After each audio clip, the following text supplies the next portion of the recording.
тоа луѓето инвестирали и во хотели, и во ресторани, голема сума на пари, кои што не можат да ги повратат.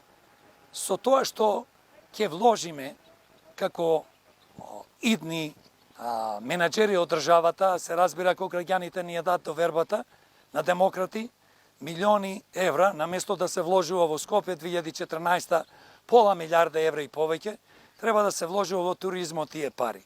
Тука ги уклучувам, се разбира, Охрид, уклучувам Струга и цело ова крајбрежје, од албанска граница до Свети Нам. Ние Охрид мораме да направиме туристичка светска дестинација, што ќе креира многу вработување со високи плати. Без тоа не можеме да зборуваме за Охрид. Јас сум битолчанец, доаѓам од Битола, патот е крш. Кој ќе влезеш да те страв, мислиш не знаеш кај влегуваш. Кој ќе дојдеш и кој ќе видиш Охрид, позади нас е езерото, значи е нешто чудо невидено. Охрид има историја. Имаме цркви кои што се стари повеќе од 1000 години. Имаме приказна кој што е вистинска.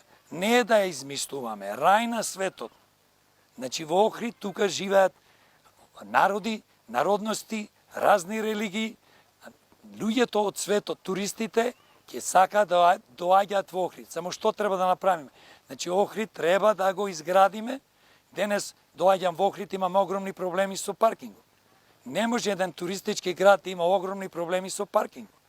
Ние имаме проблеми и многу други што не можам и не е местото сега да ги споменувам, бидејќи моето излагање ќе биде кратко, се разбира да не биде досадно за некој.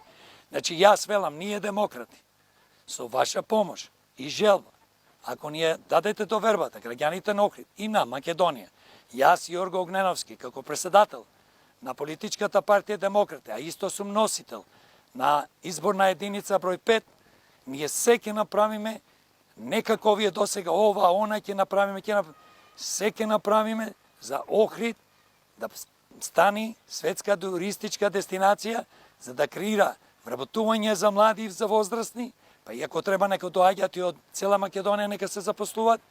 Да ви кажам еден податок што ова е многу интересен и важен. Во светот некои луѓе знаат, некои не знаат. Значи туризмо е број еден гранка што го полни буџетот.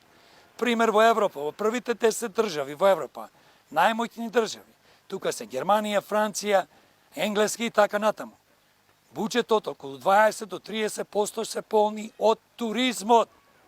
А ние имаме катастрофален баланс.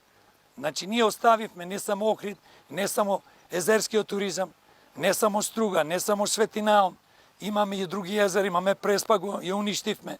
Да не зборувам за Дојран. Имаме планини, имаме селски туризам да развиваме. Значи до сега 29 години само лаги од владеачките партии ни нудеа и се репрезентираја дека ние, гледате денес, имаме огромни билборди. Не знам колку милиони евра се трошат народни пари, за да не убедат дека конкретниот случај со туризмот чудо ќе направат.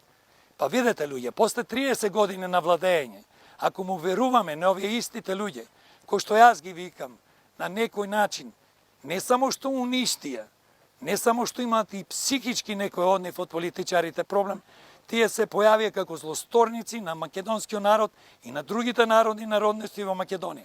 Ние уништија Македонија, не ги избркаја децата, не ги уништија фамилиите.